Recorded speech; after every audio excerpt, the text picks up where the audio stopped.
वेङ्कटेशं ननाथो ननाथः सदा वेङ्कटेशं स्मरामि स्मरामि। నమస్తే ఫ్రెండ్స్, వెల్కమ్ బ్యాక్. ఇంకా లాస్ట్ వీడియో మనది రథోత్సవం సంబంధించి ఫస్ట్ వీడియో పెట్టిన, ఎవరైనా చూడకుంటే చూడండి, ఓకేనా. ఇది సెకండ్ వీడియో. ఎందుకంటే ఈ సెకండ్ పార్ట్ ఎందుకు తీయడం జరిగిందంటే అది చాలా లాంగ్ అయిపోతుంది వీడియో, మళ్ళీ ఇబ్బంది అవుతుంది అని చెప్పేసి నేను సెకండ్ పార్ట్ కింద కన్వర్ట్ చేసిన. ఇందులో ఏంటంటే రథోత్సవ కార్యక్రమం ఏదైతే మనం దేవాలయం టెంపుల్ దగ్గర దాకా స్వామివారిని తీసుకొని వచ్చినాం కదా, ఇక్కడ నుంచి స్వామివారికి జరిగేటువంటి పూజలు, అసలు ఏం జరుగుతుంది ఇక్కడ నుంచి అనేటువంటి విషయాలు ఈ వీడియోలో ఉంటాయి. చాలా బాగుంటుంది, మిస్ చేయకండి, ఓకేనా. అసలు ఈ గజస్తంభం దగ్గర పూజ చేస్తారు. ఇప్పుడు ఈ స్వామివారిని గుడి చుట్టూ ఒక ప్రదక్షిణ చేసి, సో గుడిలో ఉన్నటువంటి గజస్తంభం ఉంటుంది కదా, అక్కడ తీసుకెళ్ళిపోతారు. తిరుమలనాథ స్వామిని తీసుకెళ్ళి అక్కడ పూజ జరుగుతుంది. అసలు ఆ పూజకు సంబంధించిన విషయం ఏంది, అసలు గొప్పతనం ఏంది, అసలు ఆ పూజ ఎందుకు చేస్తారు అనేది మన పంతులు గారి విశ్లేషణ ఉంటుంది. ఆ విశ్లేషణలో పూర్తిగా తను వివరిస్తారు అసలు అది ఎందుకు జరుగుతుంది, ఎందుకు ఆ గజస్తంభం దగ్గర పూజ చేస్తారు అనేటువంటిది, ఓకేనా. సో వీడియో మిస్ చేయకుండా, స్కిప్ చేయకుండా కంటిన్యూగా చూడండి.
శ్రీమన్నారాయణ బ్రహ్మోత్సవాలలో ముఖ్యంగా మనకు ఒక ఘట్టం ఉంటుంది, దాన్నే ధ్వజారోహణము. ఆ యొక్క బ్రహ్మోత్సవాలకు ముందు చేసేది ధ్వజారోహణము, బ్రహ్మోత్సవాలంతా పూర్తయిపోయిన తర్వాత చేసేది ధ్వజ అవరోహణం.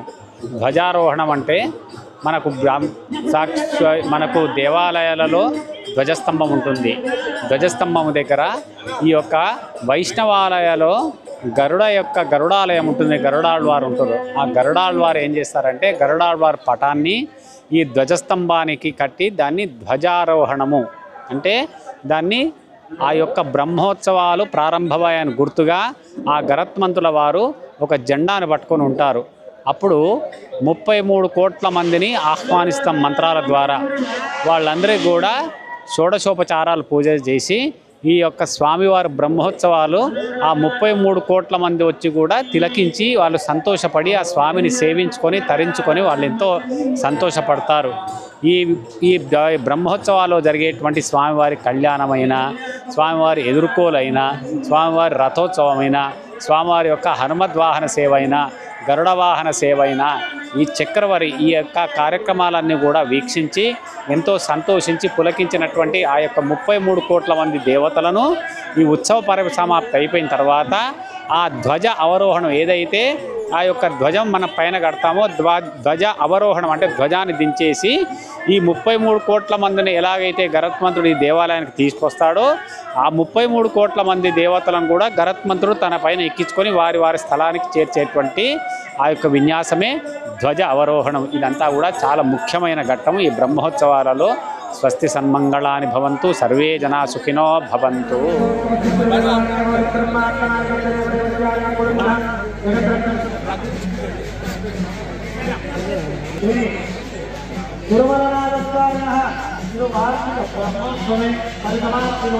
ध्वजा अवरोहणं करिष्यामि इति संकल्प्य ओम येन देवा पवित्रेण आत्मानं वर्धयेत् ఏదాత్రదారేణ సామాన్యత్వంతువ రాజావత్యం పవిత్రో రోత్యాం బ్రహ్మరో తేన బ్రహ్మవిరోధం సూతం బ్రహ్మగుణైనహి ఇంద్రస్య నివేదనాథనాథో సోమస్వస్యావమస్వనేత్య మహారాజా కృష్ణాదిత్యవర్ణ గారవేణ మోంద్రేణ్యాగమాతో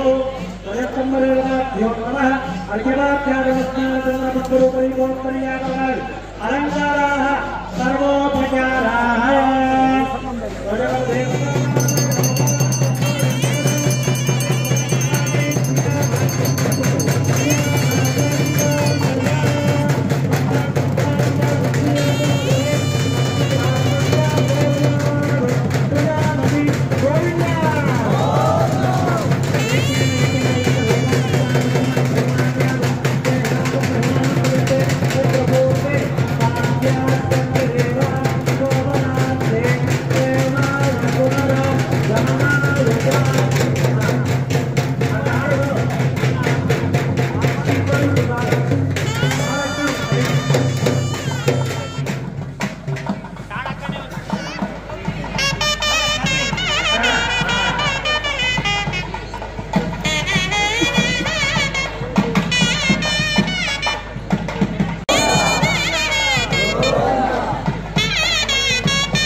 ఫ్రెండ్స్, ఇప్పుడు గరుడాల్వార్ పటాన్ని అర్చకులు దాని తలపైన పెట్టుకొని ఇప్పుడు మన గుడి చుట్టూ ఒక ప్రదక్షిణ చేసి మళ్ళీ ఇదే గజస్తంభం దగ్గర వచ్చి మళ్ళీ పూజలు నిర్వహిస్తారు.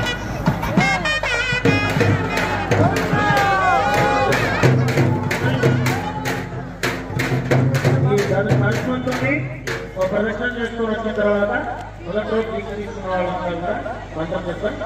ఇదంతా కూడా దీక్ష ఉపవాసం చేసేది. గోవిందా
दातुं यज्ञपदभ्यः ओर्ध्वन्निगातुवेदनम् तन्नो अस्तच्छिदरे सन्ततिष्ठरे ॐ ह्रां विश्वां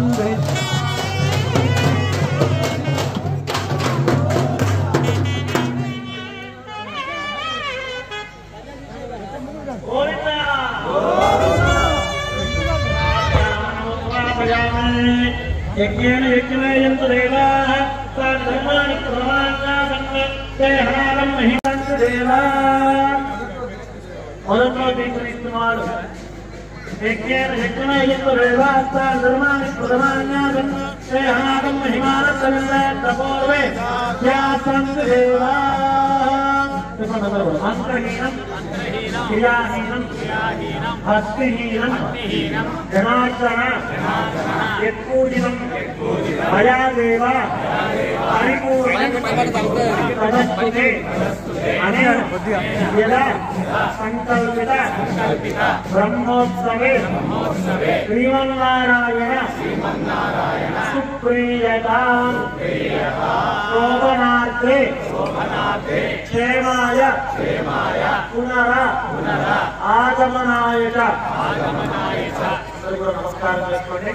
ముక్కోటి దేవులందరూ కూడా ఇప్పటి వరకు కూడా గరుత్మంతుల వారిని ధ్వజంగా పెట్టి ముక్కోటి దేవతల్ని కళ్యాణ మహోత్సవానికి ఆహ్వానించాం. అంటే ఈరోజు రథ విమాన రథ ఉత్సవాల దాకా కూడా ముక్కోటి దేవతలందరూ కూడా ఉన్నారు. ఇప్పుడు గరుత్మంతుని మనం అక్కడి నుంచి రిలీజ్ చేద్దామంటే వాళ్ళందరినీ కూడా ఆయన ఎక్కించుకొని వాళ్ళ యొక్క స్వస్థానాలకి తీసుకొని వెళ్తున్నారు అన్నమాట. ఇప్పుడు ఆ ప్రదక్షిణ ఇప్పుడు ఈ ప్రదక్షిణ చేసుకొని మళ్ళీ మనం ఎలాగా ఎప్పుడు చేసుకున్నట్టుగా అక్కడ అక్కడి నుంచి మనం మంగళహారతి అది చేస్తున్నాం. జై శ్రీమన్నారాయణ.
ఫ్రెండ్స్, రథోత్సవము బజారోహణ ఘట్టం యొక్క ముఖ్య ఉద్దేశము, దానికి సంబంధించిన వివరాలు పూర్తిగా మీకు అర్థమైనవి తెలుసుకున్నారని భావిస్తున్నాను. ఒకవేళ నా వల్ల ఏమైనా తెలియకుండా తప్పులు జరిగితే క్షమించండి.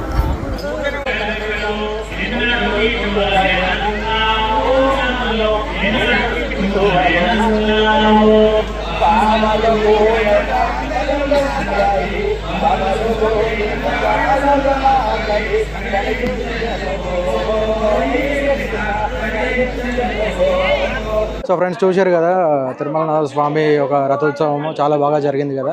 సో ఇంతటితో వీడియోని ముగిచ్చేస్తున్నా. ఇంకా మన వీడియోని లైక్, షేర్, సబ్స్క్రైబ్ చేసుకోండి.